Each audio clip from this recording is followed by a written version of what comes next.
Ubusumbane mu bukungu mu banyafurika bukomeje kwiyongera ku buryo abakire bane ba mbere muri Afurika bafite ubukungu buruta ubwa kimwe cya kabiri cy'abatuye umugabane wose. Iyi ni raporo ya Oxfam. Oxfam ikaba umuryango mpuzamahanga urwanya ubusumbane hagamijwe kurandura ubukene n'akarengane. Iyi raporo ivuga ko abaherwe bane ba mbere muri Afurika bafite umutungo ugera kuri miliyari 57.4 z'amadolari y'Amerika. Aya tuyashyize mu manyarwanda arenga tiriyari 83 na miliyari 379.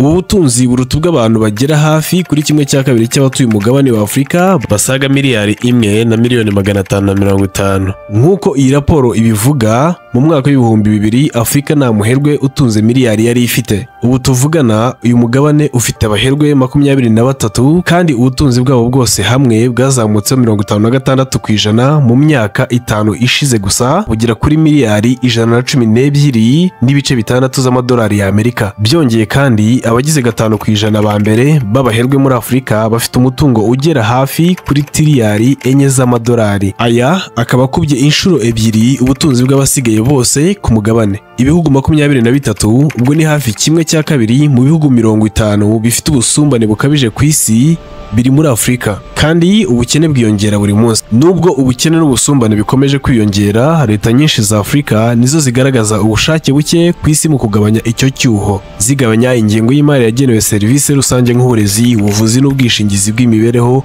mu gihe zishyiraho imisoro mike cyane ku bakire kurusha ahandi hose ku isi. Ese abo bakire bihariye ubutunzi buruta ubwa kimwe cya kabiri cy'abatuye Afurika yose ni bande? Ndagusaba gukurikira iki kiganiro kugeza ku musozo. Niba ari ubwa mbere ugeze kuri iyi channel, ndagusaba kubanza gukora subscribe, ukande like niba wakunze iki kiganiro. Nguhaye ikaze.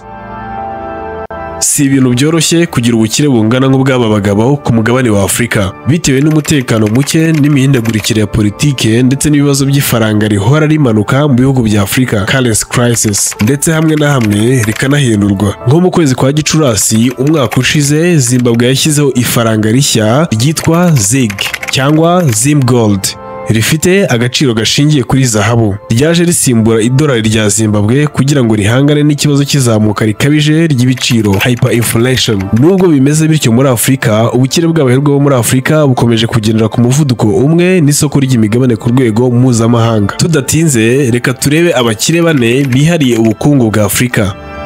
Ku mwanya wa 4 hariho umugabo witwa Nassef Onsi Sawaris. Ni umucuruzi ukomeye wo muri Misiri, akaba umwana muto muri 3 b'abahungu ba Onsi Sawaris. Abavandimwe be ni Naguib Sawaris ndetse na Sami Sawaris. Umutungo we ubarirwa kuri miliyari 9 na miliyoni 15 z'amadolari y'Amerika. Ibi ngibi bikaba binatuma aba umunyamisiri wa mbere ukize kurusha abandi. Ku mwanya wa 3 hariho uwitwa Nicholas Frank Oppenheimer, akaba ari umucuruzi w'umuherwe ukomoka muri Afurika y'Epfo. Uyu yabaye umuyobozi w'uruganda rwa De Beers rukora ubucukuzi bw'amabuye y'agaciro ya diyama, kandi yabaye uwungirije mu buyobozi bwa Anglo American. Afite umutungo ubarirwa muri miliyari 12 ndetse na miliyoni 3 z'amadolari y'Amerika. Umugabo uri ku mwanya wa 2 mu bakize cyane kurusha abandi muri Afurika ni Johann Rupert wo muri Afurika y'Epfo, azwi cyane mu bucuruzi bw'imirimbo n'ibindi bikoresho bihenze, luxury goods. Uyu Rupert yagiye ku mwanya wa 2 kuva mu mwaka w'ibihumbi 2022. Aliko Dangote wo muri Nigeria niwe ukomeje kuyobora urutonde rw'abaherwe ku mugabane wa Afurika ku nshuro ya 14. Afite umutungo ugereranywa na miliyari 23 na miliyoni 9 z'amadolari y'Amerika. Ubu butunzi bwe bwazamutse buvuye kuri miliyari 13 na miliyoni 9 umwaka ushize. Inyongera ikaba yaratewe n'uruganda rukora ibikomoka kuri peteroli yafunguye umwaka ushize ku nkengero za Lagos. Niki gitera ubusumbane bw'abatuye Afurika ku buryo usanga bake cyane ari bo bakize abandi bose bapfundikanye? Raporo ya Oxfam ivuga ko leta nyinshi muri Afurika zigabanya ingengo y'imari igenewe serivisi z'ingenzi nk'uburezi, ubuvuzi n'ubwishingizi bw'imibereho myiza, mu gihe mu bindi bihugu usanga izo serivisi zihendutse cyane ku muturage kabone niyo yaba adafite ubushobozi buhagije. Ahandi ni mu buryo bwo gukusanya imisoro. Ibihugu by'i Burayi na Amerika y'Amajyepfo bifite uburyo bwiza bwo gukusanya imisoro mu buryo burengera abakene.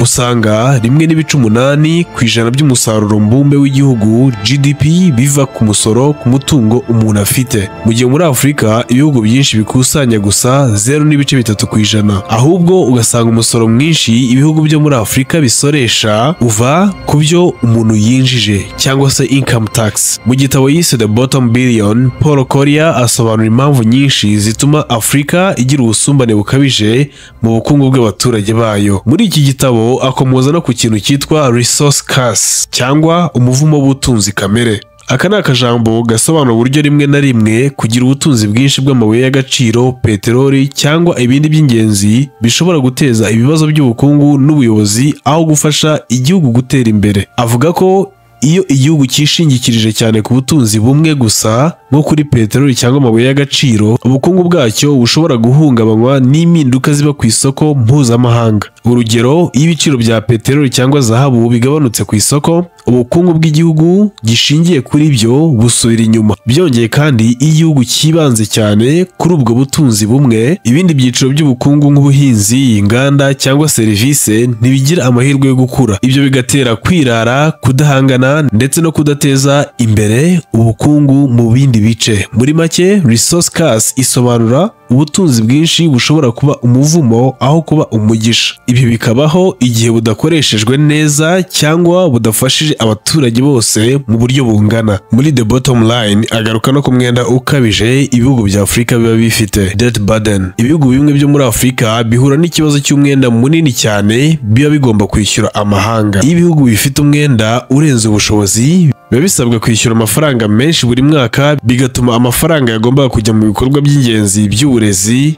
ubuvuzi n'iterambere ry'ubukungu yoherezwa mu kwishyura uwo mwenda. Ibyo bituma iterambere ridindira, abaturage bagakomeza kubaho mu bukene nubwo igihugu cyaba gifite umutungo kamere cyangwa amahirwe yo gutera imbere. Ndabashimira kuba mwakurikiye iki kiganiro.